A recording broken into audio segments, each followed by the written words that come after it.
Thank you, David. Good afternoon. My name is Claudiu Forgaci. I'm from Delft University of Technology, and I was responsible with putting together this chapter. So this chapter compiles territorial evidence on the current state and trends and gives policy recommendations for a greener, low-carbon Europe. The chapter is structured in 4 sections corresponding to the specific objectives of the European Regional Development Fund and Cohesion Fund funding set in 2018. For each of these 4 sections, I will present a selection of key messages. But before I do that, let's have a look at the wider context. The transition towards a low-carbon economy has become one of the main challenges of European regions and cities in the last decades. With sustainable growth as one of its 3 priorities, the Europe 2020 strategy promotes a more resource-efficient, greener, and more competitive economy. This is attainable by decoupling economic growth from the use of resources, decarbonizing the economy, increasing the use of renewable resources, modernizing the transport sector, and promoting energy efficiency. According to the Territorial Agenda 2020, geographic conditions and specificities represent the main factors influencing the regional potential for the production of renewable energy and for adaptation to climate change. Yet, harnessing that potential is mostly dependent on national policies, as are energy efficiency measures in regions with scarce resources. Therefore, the transition to greener, low-carbon Europe requires measures and actions on multiple levels, including tackling local challenges besides the ones targeted by European, regional, and national policies. In this context, policies and measures addressing the territorial challenges of energy transition, climate change mitigation and adaptation, circular economy, and green infrastructure are essential for a greener, low-carbon economy. Territorial vulnerability to climate change depends on exposure to natural disasters, land use, and potential of green infrastructure networks, and the level of socio-economic development required for investment in mitigation and adaptation measures. Not least, a circular economy emphasizes specific development opportunities for different types of territories at different scales, as well as new business models aiming at recycling and reusing more waste. All the aforementioned drivers of a greener and low-carbon economy should be approached from a systemic perspective, both in urbanized and rural territories, in order to reveal the complex interactions and interdependencies between energy systems, mobility systems, and food systems in the context of climate change. Green infrastructure plays an important role in providing ecosystem services and in preserving biodiversity on both regional and urban level.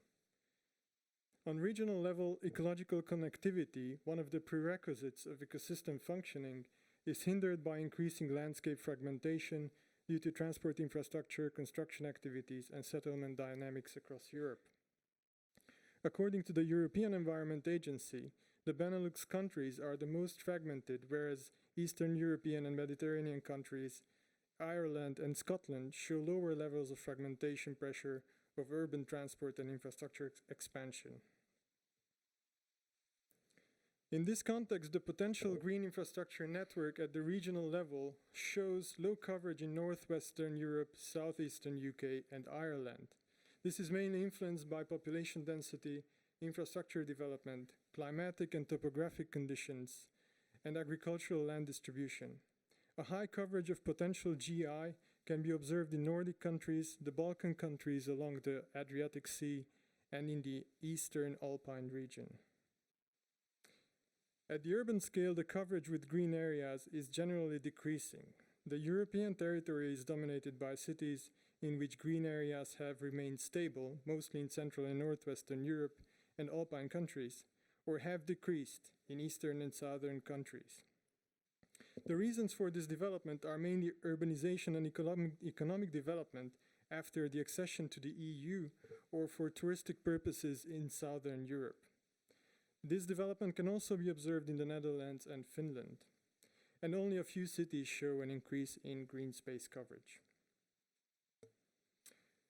Therefore, to support cooperation on regional and local levels, GI-related policies should consider all three inherent elements of GI: connectivity, multifunctionality, and the links with spatial planning. Regions with low potential GI network coverage in northwestern Europe require improved connectivity of existing GI, whereas regions with high potential GI network coverage should be supported through policies promoting sustainable land use and increased biodiversity. The multifunctionality and potential network coverage of GI at regional level should ideally serve the purposes of multiple policy frameworks such as biodiversity, water management, and climate change. To that end, trade-offs between policy objectives are inevitable and should be negotiated when selecting GI over other land uses. Climate change has a differentiated impact on European biogeographical regions, according to the European Environmental Agency. ESPON evidence show that the regions that are the most exposed to the overall impact of climate change are in the south of Europe. Regions with specific geographic specificities, such as mountain areas in Norway or the Dutch coastline, also have a high exposure, partly due to economic dependency on tourism and sea level rise, respectively. Northwestern and southern European coastal regions are most sensitive to extreme events. Exacerbated by sea level rise and projected river floods, northwestern European coastal regions bordering the Atlantic Ocean and smaller hotspots such as the Po River Valley and Venice in Italy, as we saw recently, are most sensitive to extreme weather events. Climate change will have the highest environmental impact in the north and south of Europe. Important factors for the potential environmental impact of climate change are high slopes, especially in mountainous regions, specific soil conditions that facilitate soil erosion, such as in river deltas or along coasts, and the large size of protected areas, for instance in northern Scandinavia. The spatial distribution of flood risk across Europe has not changed significantly between 2002 and 2012. The river basins of the Rhine and the Danube, as well as the Po and the river systems of England, have the highest risk of flooding in Europe. Areas with drought risks are concentrated along the Mediterranean, and an increase in risks has also been observed in the past 20 years in the Carpathian regions, including Hungary and Romania, and in Ireland. Overall, the regions in South and Southeast Europe are the most exposed to natural hazards. Thus, vulnerable territories in South and Southeastern Europe that may need guidance in drafting climate change adaptation, mitigation, and resilience strategies should be supported through transfer of good practices from frontrunner regions and cities in Northern and Northwestern Europe. In addition, frontrunner regions could learn from local unplanned adaptations and bottom-up initiatives in less developed regions. Thus, transfer of good practices can be supported by a shared database of successful adaptation and mitigation strategies, and by comparative studies meant to identify differences and similarities between territories. The ambition of European regions and cities to transition towards a low-carbon economy has resulted in several changes in energy consumption and supply and in related policies. Yet fossil fuels are still dominant in energy demand, and global greenhouse gas agreements have not been met, despite the increasing deployment of renewable energy and increased energy efficiency across Europe. The share of energy from renewable sources varies from 50%, with the highest values concentrated in Northern Europe, to low values in South and East Europe, as well as the United Kingdom and Ireland, and less than 10% in the highly urbanized Benelux region in Northwestern Europe. The variance in regional patterns of renewable energy potential is mainly influenced by climatic and geographic differences across Europe. This variance is visible, for instance, in the concentration of wind energy potential in Northwestern Europe and the Baltic region, and in the high potential for solar power in Southern Europe. However, investments are not necessarily made where the potentials are highest for the targeted renewable energy source. For instance, photovoltaic power generation was also developed in less privileged solar regions in Central Europe. Improvement in energy efficiency have decreased after 2010 due to loss of political will to counter climate change, combined with reduced investments in eco-upgrading industries. Yet energy efficiency measures remain important, especially for regions that are vulnerable in terms of social cohesion. Rural regions in southeastern Europe and most of Eastern Europe are the most vulnerable to energy poverty in case of rising energy prices. Many of these regions have the potential to develop renewable energy but lack either the administrative capacity, the vision, or the financial resources to implement these measures. In consequence, the future of renewable energy harnessing should be based on geographic potential. The results of a territorial foresight in which Europe's energy supply and consumption are 100% renewable in 2030, as presented in an ESPON report, illustrate the need to use all territorial potentials. Such a quick transition would imply a focus on harnessing wind power in northwestern Europe, solar power in southern Europe, and hydropower in the Alps, Scandinavia, and some parts of southeastern Europe. To support this transition, energy systems may need to become more decentralized and democratic, with direct involvement of citizens through ownership of energy installations. The concept of circular economy introduces a new model for economic growth, transforming industrial production and consumption habits and offering new opportunities for both businesses and the society. Since a circular economy demands for more transformational approaches to supply and demand of materials, consumers and producers of primary and secondary materials which follow different territorial patterns are particularly relevant for the analysis. The total amount of material directly used in an economy, or so-called domestic material consumption per capita, is influenced by local availability and use of natural resources and by population density. As in less densely populated regions, the value of DMC per capita tends to be higher than in densely populated regions.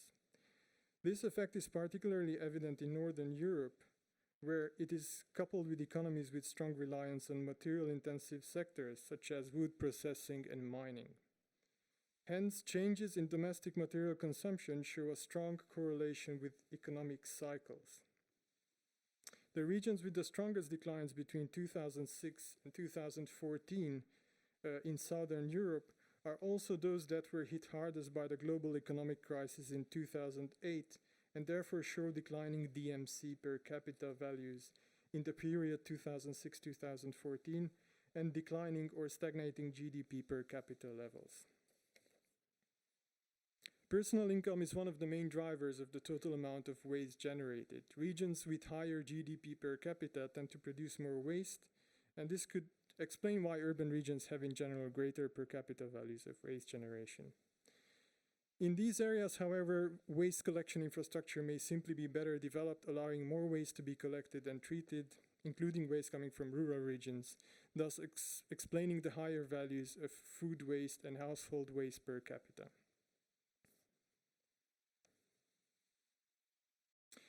The implementation and diffusion of circular business models is favored by industrial and urban agglomerations in proximity of knowledge hubs.